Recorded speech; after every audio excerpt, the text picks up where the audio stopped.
తమలపాకాన్ని వేసి మదిస్తారు దేవతలు రాక్షసులు. ఒక్కొక్కటి వస్తుంటాయి. కామధేనువు కల్పవృక్షం అలా వస్తూ ఉంటాయి. అప్పుడు అమృతం వచ్చింది. చిలగ్గా చిలగ్గా చిలగ్గా చిలగ్గా అమృతం వచ్చింది. ఇప్పుడు అదే అమృతం ఇక్కడ మా వాళ్ళు గురువు గారు చేస్తారు. అంటే పంచగవ్యం అంటే ఆవుే మనకు అమృతం. భగవంతుడు ఇవన్నీ మనకు చిలకక్కర్లేదురా బాబు, మీ ఆవుని సరిగ్గా చేసుకుని తీసుకుంటే చాలన్నాడు. అది తాగితేనే దహే టెక్నిక్ లోపల ఉన్నటువంటి ఏదైతే మనం తప్పులు చేసి ఉంటామో అవన్నీ కూడా తొలగిపోవడానికి దాన్ని తీసుకునే మనం ముందుకు వెళ్తాం అన్నమాట. అవన్నీ కూడా సంకల్పంలో చెప్పడం జరిగింది. చక్కగా ఈ యొక్క ఫలితం బాగుండాలి, ఎటువంటి విఘ్నాలు రాకూడదు, మీకు రాకూడదు. అలాగే ప్రతిష్టా కార్యక్రమంలో ఎటువంటి విఘ్నాలు రాకూడదు, ప్రతిష్ట దిగ్విజయంగా జరగాలి అని చెప్పి కోరుకుని చక్కగా అక్షంతర పుష్పాలు పట్టుకుని ఆది పూజ్యో గణాధిప విఘ్నాలు నివారించేవాడి మొట్టమొదటిగా ఓ గణపతి ఈ యొక్క కార్యక్రమాన్ని దిగ్విజయం చేయవలసినటువంటి బాధ్యత మీ మీద ఉంది అని చెప్పి ప్రార్థించుకుంటూ గం గణపతి అనుకుంటూ ఉండండి. ఓం ఘరారాంత్వా గణపతిం వదామహే గంగరేనావస్త్రవస్తం ఆగనాధిపతయే నమః. ఓం భద్రంగరణే విష్ణుయామదేవాః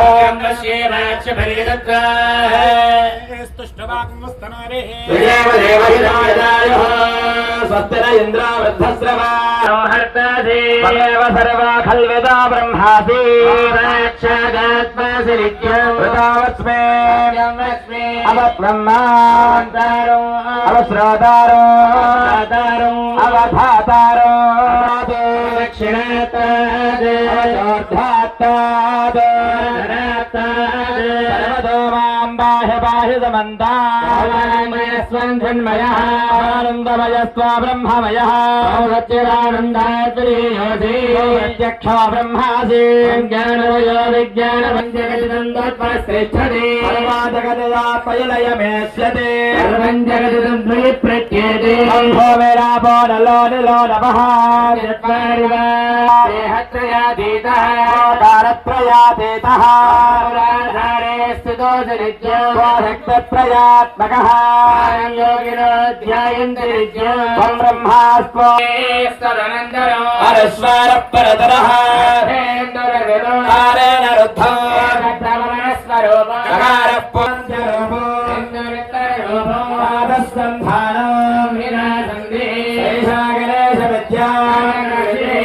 గాయత్రే ఛందః గణపతిర్దేవతా. ఓం గం గణపతయే నమః.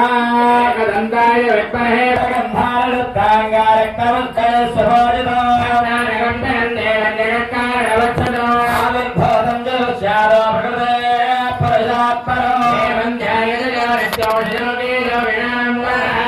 ఓం నమో వ్రాతపతయే నమో గణపతయే నమః ప్రమథపతయే నమస్తే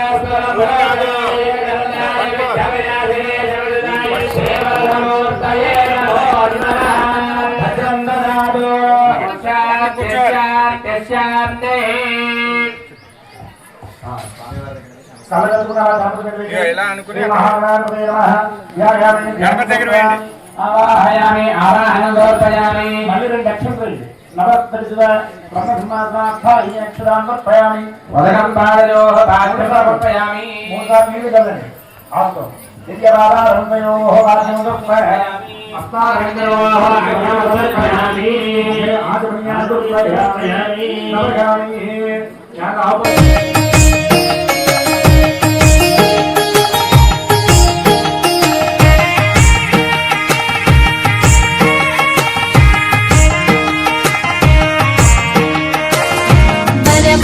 చేసింది వరుణొంక చూసింది సరి జోడు కుదిరెనని సంబోధ పడుతుంది చిరు సిగ్గులతో సీత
వాయిద్యం. వాళ్ళని ఏదో అనుకుంటాం, వాళ్ళు చాలా మంగళ వాయిద్యం, అది లేకపోతే ఏ పని. వాయిద్యాలంటే దీంతోనే భగవంతుడు లేస్తాడండి, మంగళ వాయిద్యాలతోనే భగవంతుడు. ఎలాంటి దేవదేవుడు వెంకటేశ్వర స్వామికైనా, అలాగే కైలాస శిఖరవాసి శివుడికైనా, ఎవరికైనా గణపతిని ఆరాధిస్తేనే ఫలితం ఉంటుంది, లేకపోతే ఆ ఫలితం ఇవ్వరు వాళ్ళు. ఎందుకు ఇవ్వరు అంటే ముందుగా మనం తెలుసుకోవాలి. ఇప్పుడు మిమ్మల్ని భావనయ ప్రదక్షిణ నమస్కారాన్ని కరిష్యే అని చెప్తాను. ఇప్పుడు అంటే మీ భావం ఎలా ఉండాలి అంటే, ఇప్పుడు గుళ్ళోకి వెళ్తారు అందరూ కూడా, ఏ దేవస్థానానికి వెళ్తారు, అబ్బా విగ్రహం ఎంతలోనే చూస్తున్నారు స్వామివారిని. ఇప్పుడు రాముల వారు ఇప్పుడు విగ్రహం మాత్రమే, ఈ రోజు ప్రతిష్ఠ అయ్యే వరకు. ప్రతిష్ఠ అయిన తర్వాత విగ్రహం కాదు, ఆయన సాక్షాత్ రాముడు తీసుకొచ్చి మీ గుళ్ళో కూర్చోబెట్టారని భావించాలి. ఇప్పుడు మనం ఒక దేవాలయానికి వెళ్తాం, వెళ్ళిన తర్వాత అక్కడ దేవుణ్ణి విగ్రహ రూపంలో, దేవతని విగ్రహ రూపంలో చూడకూడదు. నా కోసం వచ్చిందని చెప్పి భావిస్తే ఫలితం వస్తుంది. మనం ఎప్పుడైతే విగ్రహం అనుకున్నామో ఇంకా భగవంతుడి దగ్గర చేరలేదు అన్నట్టు. ఇప్పుడు గణపతి అదే. ఎందుకంటే భావనగా ప్రదక్షిణ, మీ భావన ఎలా ఉండాలి. ఎందుకంటే మీ మంత్రం చదివారు, వీళ్ళందరూ గురువు గారు అందరూ కూడా మంత్రాలు చదివారు చక్కగా. ఎలా ఉన్నాడు, మీరు పసుపు ముద్ద, ఇది పసుపు ముద్ద అనుకుంటే మీకు ఫలితం రాదు. అది పసుపు ముద్ద కాదు, అది ఏకదంతం. ఎలా ఉన్నాడు ఆయన, ఏకదంతం చతుర్హస్తం, ఏకదంతంతో మీ ముందు కూర్చున్నట్టండి ఆయన. చతుర్హస్తం, 4 చేతులు గలవాడై ఉన్నాడు అక్కడ. ఒక చేతిలో ఏముంది అంకుశం, ఇంకో చేతిలో పాశం, ఇంకో చేతిలో అభయం ఇస్తున్నాడు. మీరు అలా భావనగా ఆయన చూస్తేనే మీకు ఫలితం ఉంటుంది. మీ భావన పసుపు ముద్ద, ఈ పసుపు ముద్ద ఏముంది తర్వాత తీసుకెళ్లి చాట్లో వేసేసుకుందాం అంటే అది పసుపు ముద్ద కాదు, సాక్షాత్ భగవంతుడు ఆయన. అందుకనే ఉత్తర భారతదేశం అంతా కూడా, మీకు తెలుసా దక్షిణ భారతదేశం లేదు, ఉత్తర భారతదేశం అంతా కూడా గుడి చుట్టూ ప్రదక్షిణ చేయాలంటే భజనతో చేస్తారు. మీరు ఏ మంత్రాలు చదవక్కలే, ఏ వేదాధ్యాయులు చదవక్కలే, వాళ్ళగా మంగళ వాయిద్యాలు వాయించక్కలే, మాలాగా మంత్రాలు చదవక్కలే. మీరు భగవంతుడి చుట్టూ భావన ప్రదక్షిణం చేస్తే ఏం కలుగుతుంది అనేటువంటిది ఆ గణపతి చూపించాడు. తెలుసు కంటే గణపతి అక్కడికి ఎందుకు వచ్చాడో, ఆ స్థానంలోకి అందరికీ ఆ గణపతి వాళ్ళ కంగారు లేదండి, కంగారు లేదు, కంగారు పడక మీరు క్యాంపులను అందులో ఉంటుంది కదా. సింపుల్ గా 3 ముక్కల్లో చెప్పేస్తాం. ఒక ఊరుంది, ఊరికి పంచాయతీ మెంబర్లు లేరనుకోండి, ఒక ఇంటికి యజమాని లేడనుకోండి, ఒక ఉద్యోగం చేస్తున్నటువంటి ఒక సాఫ్ట్వేర్ కంపెనీయో హార్డ్వేర్ కంపెనీయో ఏదో ఒకటి ఉంటుంది. 10 మంది ఉన్నటువంటి గ్రూపుకి, ఒక సంస్థకి ఒక కెప్టెన్ లేడనుకోండి, ఒకడు తూర్పు వెళ్తాడు, ఒకడు ఉత్తరం వెళ్తాడు, ఒక దక్షిణం వెళ్తాడు, పనులు సవ్యంగా జరగవు. కాబట్టి వీళ్ళకి కెప్టెన్ కావాలి, వీళ్ళకి కెప్టెన్ కావాలి. అంటే మరి సక్రమంగా చేయాలంటే ఇంటికి యజమాని ఉండాలి, అలాగే ఊరికి మెంబర్లు ఉండాలి, అన్ని సక్రమంగా జరగాలంటే. కాబట్టి కెప్టెన్ కావాలంటే మరి కెప్టెన్ అంటే ఏంటి, ఒక నాయకుడు కావాలి. ఆ నాయకుడు కావాలంటే ఎలాగా అని చెప్పి దేవతలందరూ కూడా ఆలోచించారు. బ్రహ్మ విష్ణు మహేశ్వరులు సృష్టికారకులు, వాళ్ళు ఈ విఘ్నాలకి ఆధిపత్యానికి వాళ్ళు ఒప్పుకోరు. కాబట్టి ఎవరు ఈ నాయకుడు ఎవరు కావాలని కోరుకున్నారు. అప్పుడు అనుకున్నారు అన్నాడు, అందరూ కూడా కలుసుకుని దేవతలందరూ కూడా సమావేశం చేసుకున్నారు. ఇప్పుడు ఎలా కూర్చున్నారు, ఎవరైతే బాగుంటారు, ఎవరైతే శక్తిమంతుడు, ఎవరు శక్తిమంతుడు ఉండాలి. మరి దేవతలు అంటే మామూలు వాళ్ళు కాదు, వాళ్ళని కంట్రోల్ చేసేవారంటే శక్తిమంతుడు ఉండాలి. వాళ్ళందరూ అనుకున్నారు శివుడి యొక్క కుమారులు ఉన్నారు కదా, అందులో కుమారస్వామి అనేటువంటి వాడు ఉంటాడు, సుబ్రహ్మణ్య స్వామి. 2వ కుమారుడు సుబ్రహ్మణ్యేశ్వర స్వామి మెరుపు వేగగలవాడు. మెరుపు మనం కళ్ళు మూసి తెచ్చేలాగా మాయమైపోతుంది క్షణకాలంలో.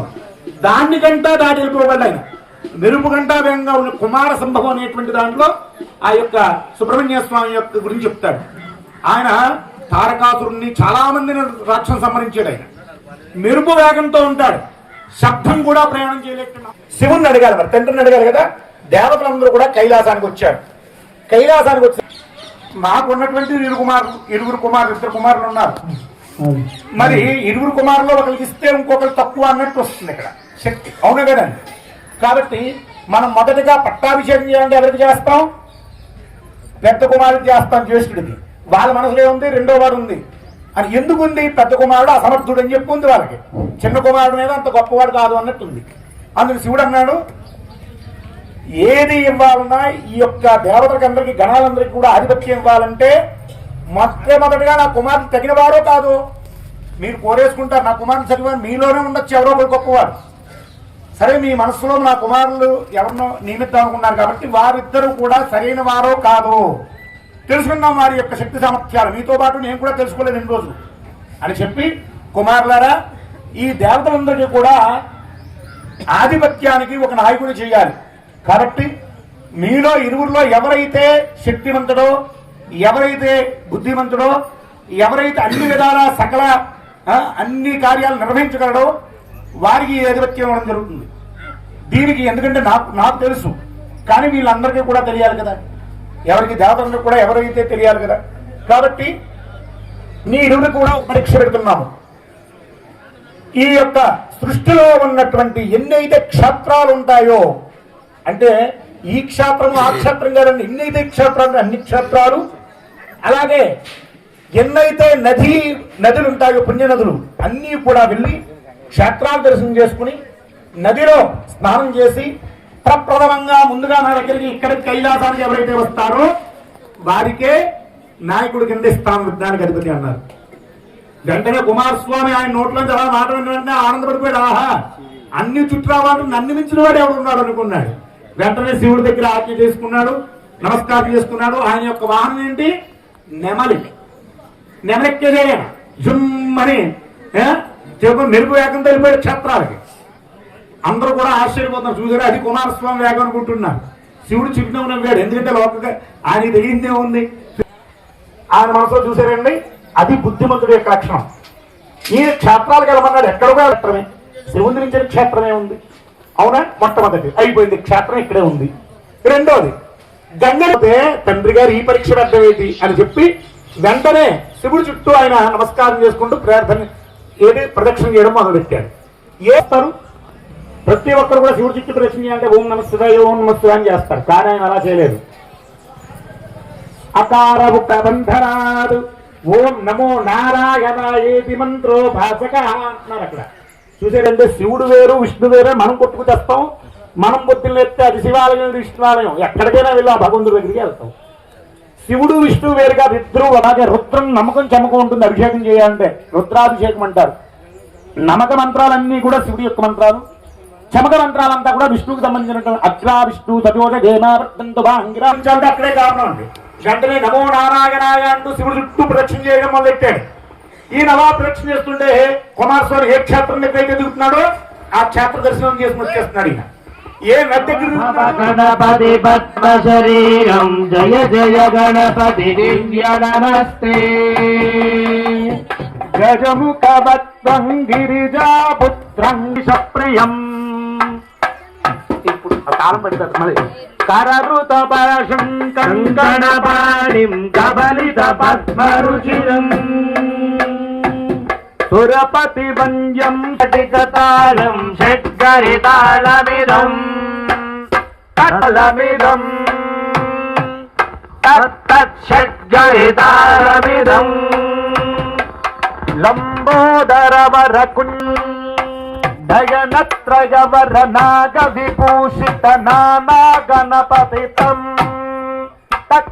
నయనత్రయవర నాగ విభూషిత నానా గణ తను తను విషహర శూల కపాలం హర హర శివ శివ గణపతి మభయం హర హర శివ శివ గణపతి మభయం హర హర శివ శివ గణపతి మభయం నటత వికలిత మద జల జలదిత గణపతి వాద్యమిదం నటత వికలిత మద జల జలదిత గణపతి వాద్యమిదం గణపతి వాద్యమిదం గణపతి వాద్యమిదం తక తకిట తక తకిట తక తకిట తత్తో శశిగలిత శశిగలిత మౌలినం శూలినం తక తకిట తక తకిట తక తకిట తత్తో విమల శుభ కమల జలపాదుకం పానినం భిత్తకిట భిత్తకిట భిత్తకిట తత్తో శోభనం శోభితం భిత్తకిట భిత్తకిట భిత్తకిట తత్తో సులభుజ సరసిజ విశానగం భోజనం తగదకిట తగదకిట తగదకిట తత్తో లకటలి మోదనం మోదకం భిత్తకిట భిత్తకిట భిత్తకిట తత్తో గురు శివతనయ గణపతి ఉందాలను గణపతి తాళను గణపతి తాళను నమో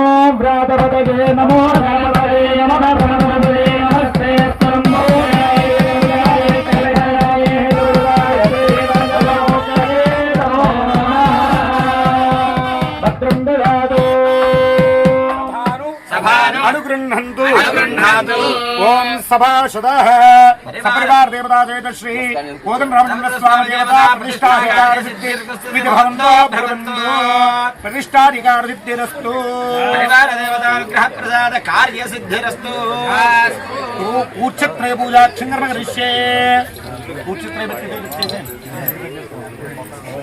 निरंजन प्रियमहो संप्रदायं आद्य पुच्छ प्रत्याమ్నాయ సరే రాలేదు సార్ దయావంగా ఉంటున్నారా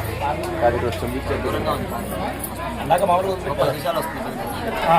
ఓం ధన్యం కరోసి దాతారామిహ లోకే అమరత్రజః యస్మాత్ ప్రసాదో మే శాంతిం ప్రియస్సమే పుచ్చ ప్రత్యామ్నాయ యదాదిత్య హిరణ్యం దివ్యానందం నమః శ్రీ మహావిష్ణు స్వరూపాయ బ్రాహ్మణాయ మమ శరీర శుద్ధ్యో కామయామానః త్రిజత్రయః ప్రత్యామ్నాయ యదాదిత్య హిరణ్యం దివ్యానందం నమః ప్రాణాయ యోగః సకల ప్రాణాం ఆచార్యాణాం బ్రాహ్మణానాం శరీర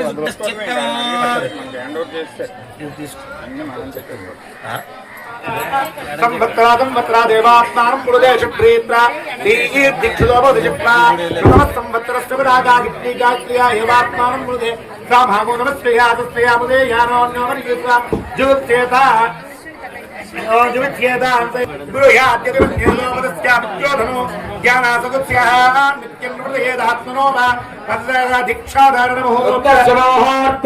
ఇక్కడతో దీక్ష అయింది. మీరు కంగారు పడుతుంది. ఎప్పుడు వదులుతారో గురువు గారు దారిపోతామని చూడద్దు. అయిపోయింది. ఇప్పుడు ఎందుకు చెప్తున్నాను ఇంకోసారి చెప్తున్నాను చూడండి. అందరూ కూడా ఎవరైతే సేవ తీసుకున్నారో ఎటువంటి హోమాలు కూర్చోబెడతాం. బయట వాళ్ళు రావాలన్నా, ఇక్కడ ఒక ఆకు కట్టాలన్నా, అలాగే లోపల శుభ్రంగా అలగాలన్నా, ఒక పుల్ల హోమంలో వెయ్యాలన్నా, ఏం చేయాలన్నా సరే సేవా దీక్ష తీసుకోవాలి. చాలా మంది ఇవన్నీ ఎవరు పడతాడు అనుకోవద్దు. భగవంతుడు మిమ్మల్ని చూడు. కానీ సేవ చేసేటువంటి వాళ్ళని మాధవ సేవ అని అన్నారు. ఎందుకంటే ఎన్ని యజ్ఞ యాగకట్టుకులు చేసినా రాముడే అందుకు ఉదాహరణ. వారధి కట్టేటప్పుడు సీతాదేవిని తీసుకురావడానికి వారధి కట్టేటప్పుడు ఎంతో మంది వానరమూకులు అనగా సైన్యం వచ్చేసింది. కోరి సైన్యం వచ్చేసి అందరూ కూడా రాళ్ళు ఆ సముద్రంలో వేస్తున్నారు. ఆంజనేయ స్వామి మామూలు వాళ్ళు కదండి వాళ్ళందరూ, అంగదుడు, విభీషణుడు, వీళ్ళందరూ కూడా వారు ఎంతైనా చెప్తుందో అన్ని కూడా తీసుకొచ్చి వేస్తున్నారు. కానీ రాముడు వారందరినీ చూడలేదు. ఎవరిని చూశారు? అక్కడ ఉడత ఏం చేస్తుందంటే, వానరులు అలా చేస్తున్నాం. ఉడితికొండ ఎన్ని పళ్ళు అండి తెలుసా? ఉడికి ఎన్ని పళ్ళు ఉంటాయి? 2 ఉంటాయి. ఆ 2 పళ్ళుతో చిన్నది తనకి ఎంతైతే చెప్తుందో అంత రాయిని పట్టుకెళ్ళి వేయడం రాముడు గమనించాడు. ఆహా, నా కోసం తల్లా చేస్తుందని చెప్పి ఏం చేశాడు? ఆ ఉడతను తీసుకుని నిమిరాడు అనమాట. అంటే భగవంతుడు చూసేది ఎంత సేవ చేసినా, ఎంత సూక్ష్మంగా చేసామో పరీక్షిస్తాడు. సూక్ష్మమే చూస్తాడు ఆయన, గొప్పలు చూడ్డానికి. కాబట్టి ఇక్కడ సేవ చేసుకునే యోగం అందరికీ ఉంది. అందరూ కూడా సేవా కంకణం కట్టుకోండి. మీరు ఏ విధమైన సేవ చేయాలని అంటే శక్తి ఉన్నటువంటి వారు బస్తాలు మూసి ఇక్కడ పెట్టచ్చు. ఇక్కడనే కాదు, యాగశాలలోనే కాదు, అక్కడ వంటల దగ్గర ఎవరైనా వడ్డించే వాళ్ళు వడ్డించవచ్చు. కంకణం కట్టుకొని అందరూ కట్టుకోవచ్చు. అదే చెప్తాను, నియమాలు చెప్తాను తర్వాత చెప్పాలి. ముందు చెప్తే కట్టుకో. వంటల దగ్గర వడ్డించవచ్చు. అలాగే ఇక్కడ దేవాలయానికి కానీ, యాగశాలకు కానీ, ఈ ప్రతిష్టకు కానీ ఏమన్నా సామాన్లు సమకూర్చేటువంటి వారు ఉంటే మోయొచ్చు. దానికి శక్తి లేకున్నటువంటి వారు మామిడాకులు కావాలంటే మామిడాకులు కట్టవచ్చు. అది కూడా శక్తి లేనటువంటి వారు పువ్వులు కూర్చోచ్చు. లేదనుకోండి అంతా కార్యక్రమం తర్వాత ఇదంతా శుభ్రం చేయొచ్చు. శుభ్రం చేసే పని వాళ్ళని అనుకోవద్దు. అందరూ అవసరమైతే మేము కూడా చేస్తాం. మేము రోజు చేసేవాళ్ళమే దేవాలయం. మాకు రోజు నిత్యం భగవంతుడు చెప్పుకుంటాం. మీకు అనుగ్రహం కాబట్టి అది కూడా చేయొచ్చు అందరూ కూడా.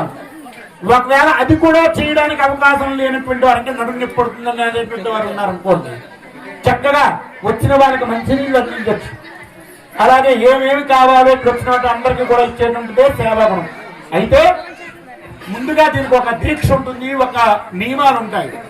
ఇక్కడ ముందుగా చెప్తాడు పృథివీ దీక్ష. అంటే మీరు మంచాల మీద పడుకుని, డబల్గాడి మంచాల మీద, త్రిబుల్గాడి మంచాల మీద కాళ్ళ మీద కాళ్ళు వేసుకుని టీవీలు చూడకూడదు ఈ 3 రోజులు. ఎందుకంటే చక్కగా భగవంతుడి యొక్క నామమే, భగవంతుడి యొక్క స్మరణి అవే చేస్తుంటారు. చక్కగా ఇంట్లో భూమి మీద పడుకోవచ్చు. ఫోన్ ఇంక కాలంలో ఫోన్ లేకపోతే ఇంక సర్వం నాయే.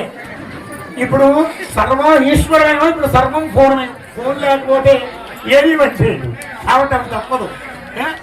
అలాగే రెండోది ఏమన్నాడు, పృథ్వీ దీక్ష. పృథ్వీ మీద పడుకుంటాయా ఏంటంటే దీని మించి ఇంకోట్లేదు. భూదేవి చక్కగా మనం చూపెడుతుంది. అలాగే అగ్నియా దీక్ష త్వయా దీక్షయా దీక్షయా అని అన్నారు. అంటే నిజమే మాట్లాడాలి, అబద్ధాలు మాట్లాడకూడదు. అగ్ని అంటే ఎటు అనుకుంటారు, అగ్ని దహించి వేసేటువంటిది అనమాట. అంటే అంతే అగ్ని మీద మేము పృథ్వీ మీద ప్రమాణం చేస్తున్నాము, అగ్ని మీద ప్రమాణం చేస్తున్నాం. అంటే పంచభూతాల మీద నేను పంచభూతాల మీద ప్రమాణం చేస్తున్నటువంటి విధంగా ఈ దీక్ష. కాబట్టి ఎవరిని కూడా ఏమీ కూడా గట్టిగా తిట్టడం కానీ ఇది చేయకూడదు. అలాగే ఇంకోటి చెప్పాడు ఆయన, ఏమని చెప్పాడంటే పశువుల్ని కొట్టకూడదండి. గమ్మున పశువులను కొట్టేశారు ఇంటికి వెళ్ళి. పశువులను కొట్టకూడదు, పిల్లలు కటింగ్లు చేసుకోకూడదు, భార్య భర్తను తిట్టకూడదు, భర్త భార్యను తిట్టకూడదు. అంటే రోజు జరిగే ప్రమాణాలు ఇది. తిట్టడం అంటే తిట్టడం కాదండి, సరదాగా వీటిని ఆటలు నేను ఏదో అనుకుంటారు, సరస సల్లాపాలు అంటారు. కాబట్టి కోపం వస్తే ఫస్ట్ భర్త ఎవరినట్లు పెట్టాడు, భార్య మీదే. బయట పోకపోతే ఒసే అంటాడు, ఒసే అన్నది ఈసారి చెక్కాడుకో పేరు పేరు పెట్టి వెళ్ళండి 3 రోజులు అలాగా చక్కగా పేరు పెట్టాడు. ఏమంటే ఆడవారు కూడా చాలా ఎంతో భూదేవి లాంటి వాళ్ళు ఎంతో ఓపికగా ఉంటారు. ఈ 3 రోజులు ఇంకా ఓపికగా ఉందండి వాళ్ళు. అందరూ కూడా దీక్షాస్త్రాలు పెట్టుకున్నారా, దానికి పసుపు పొట్టు పెట్టుకోండి. దానికి పసుపు అసలుకి అమ్మ దీక్షాస్త్రాలు మగవారు పట్టుకోండి. బరువులన్నీ కూడా ఆడవాళ్ళు చెప్పుకొని చెప్తారు. పట్టుకున్నారా? మగవారు పట్టుకోండి. చేతిలో నేను చెప్పినట్టు చెప్పండి. అలా మీరు ముట్టేసుకోండి, నేను చెప్పిస్తాను అందరిలో. సర్వారీష్ట ఉపద్రవ నివారణ ఆర్థం పూర్వ జన్మ సంచార స్థిత సర్వపాపానాం నివారణ ఆర్థం ఏతస్మిన్ గ్రామేణ వర్తిష్యమాన కాల చక్కగా ఈసారి ఆయన గురువు గారు వస్త్రాల మీద ఆయన చేయి వేస్తే పరిగణం రాదు, అలా చేసి వచ్చేస్తారు.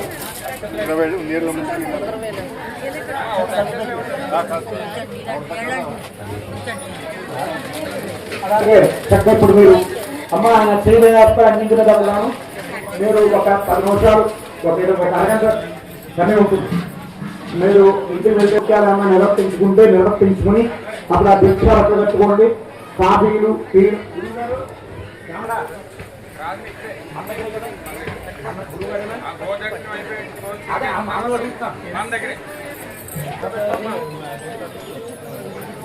మరి 9 మంది ఒరిజినల్ చెప్పాలి నాకు 13 రోజులు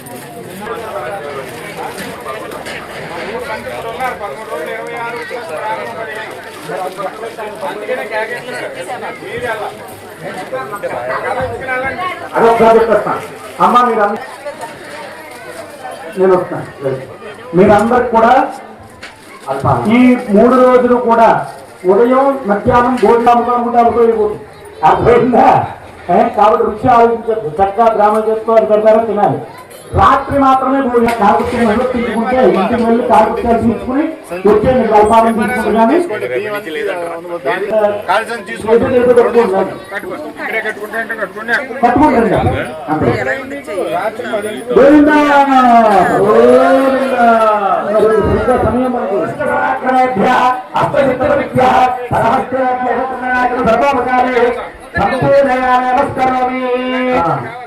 ಧ್ಯಾನ ಮಾಡಿ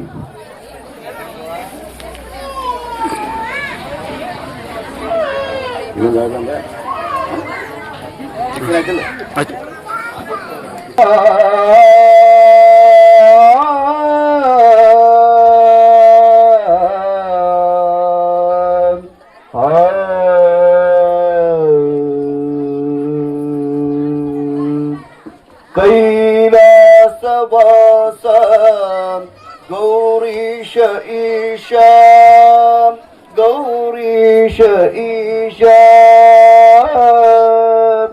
तैलधारयन्ते तैलधार